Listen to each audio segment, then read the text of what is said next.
Welcome to our second week of our Advent study as we are reminded and hear the stories of God and of His faithfulness to His people.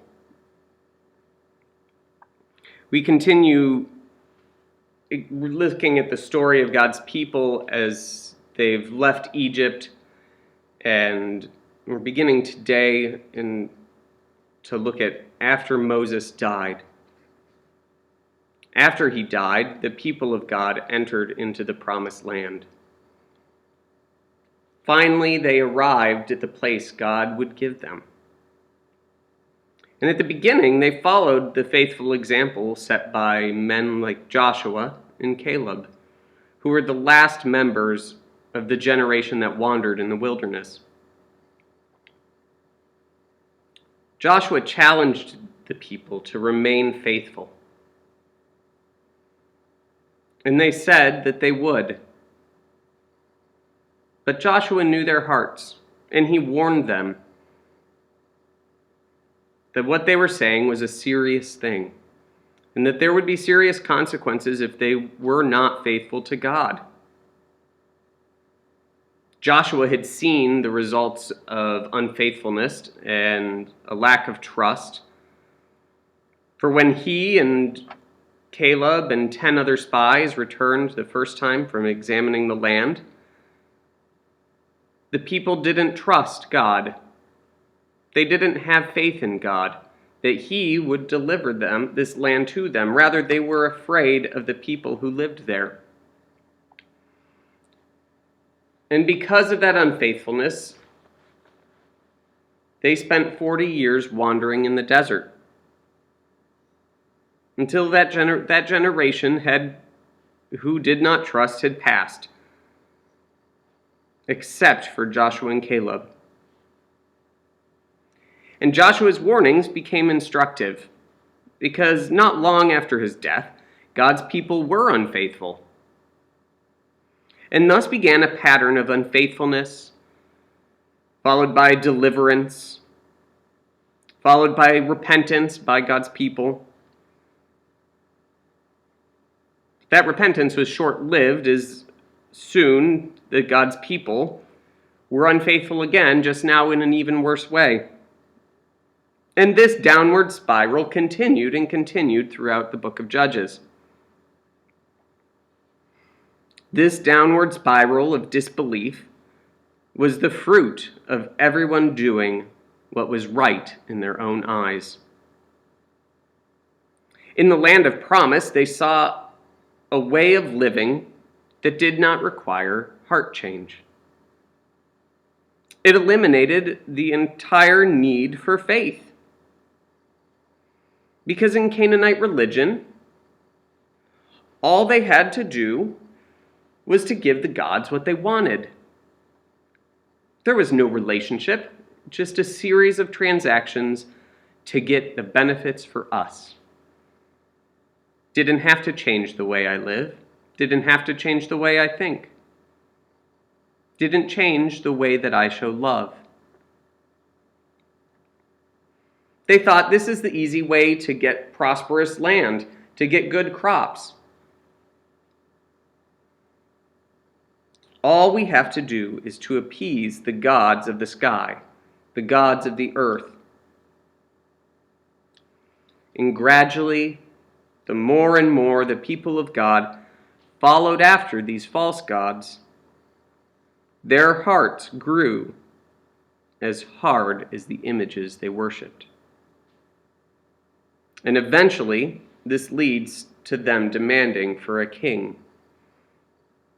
Now, indeed, they did need a king.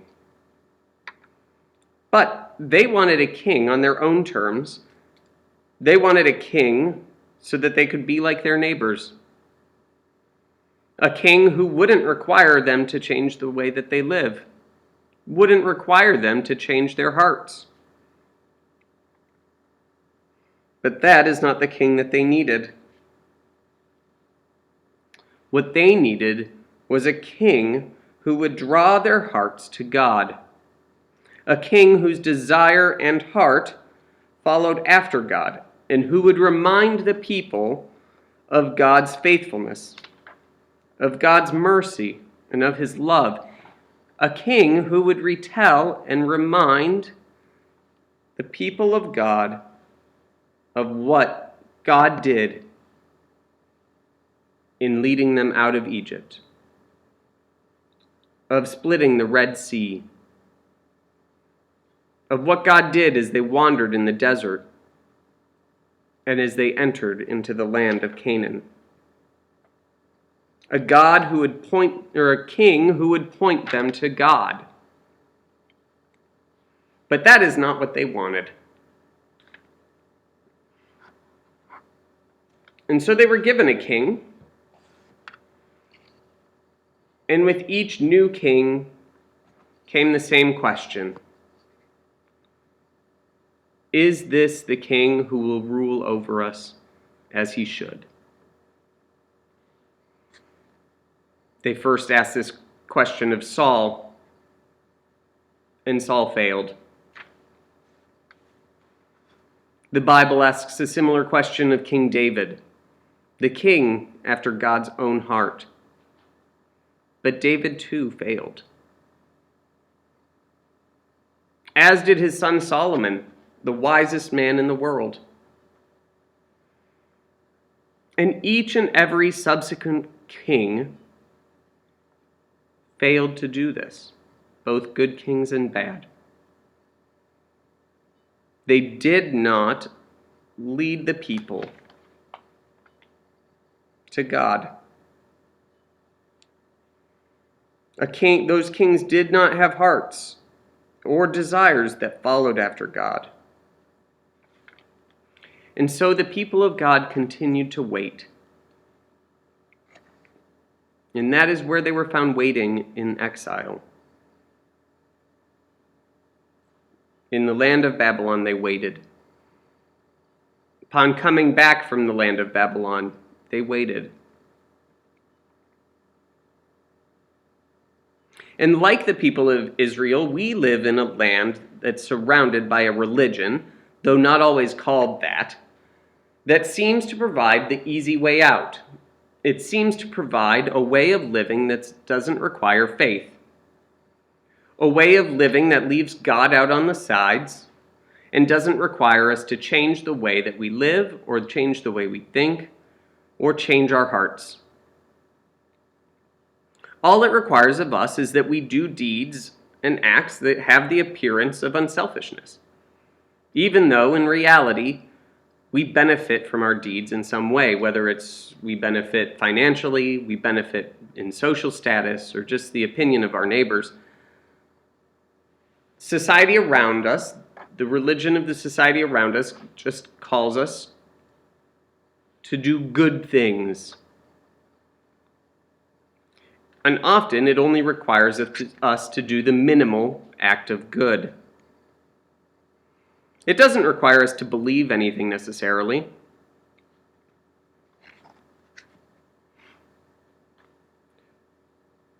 But it's easy for us to fall into that. And to ask for a king over our lives that doesn't require us to change. Because we don't want to change. But like Israel, we need a king to rule over our lives. A king who draws our hearts to God. A king who brings life change and heart change. A king who embodies and exemplifies God's story and reminds us of God's faithful love, of God's mercy, and of God's grace. That is who the people of Israel needed and waited for. That is who we need. That king is Jesus. He came in his first advent and established his kingdom. He calls us to be king over our lives. Do we accept him as king? Do we surrender our lives and our hearts to him, recognizing that he is king over us and that as King, he requires us to change the way we live? Or do we continue to follow the religion that surrounds us, that does not require us to change our hearts or the way we live?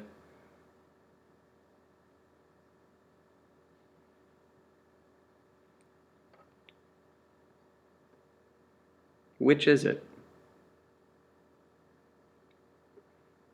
I pray that we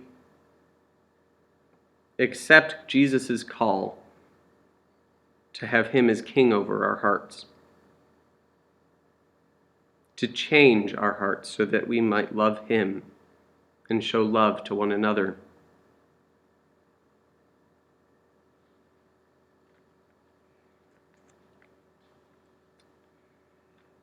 God desires us to have a king over our heart, to have a king over our life, and that king is Jesus.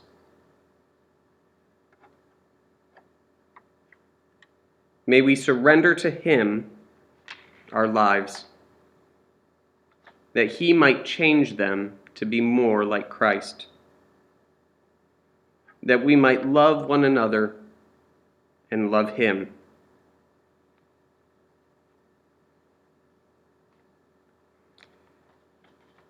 As we continue in our readings for Advent, the first question during the first week that I wanted us to keep asking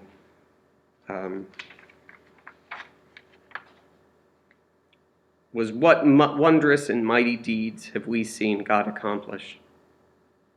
And how has God been faithful to us? This week, as we continue into Advent, what I want us to ask ourselves is, who is the king that rules over our hearts?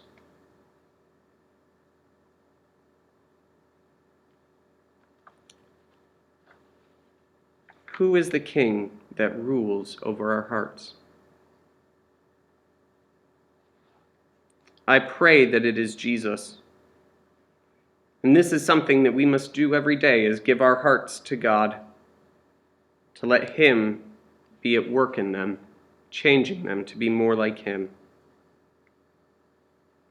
Jesus is King, and he comes again.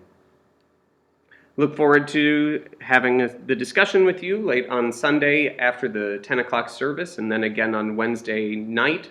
Both of those are on Zoom. Look forward to seeing you and joining us for those discussions. Have a wonderful day.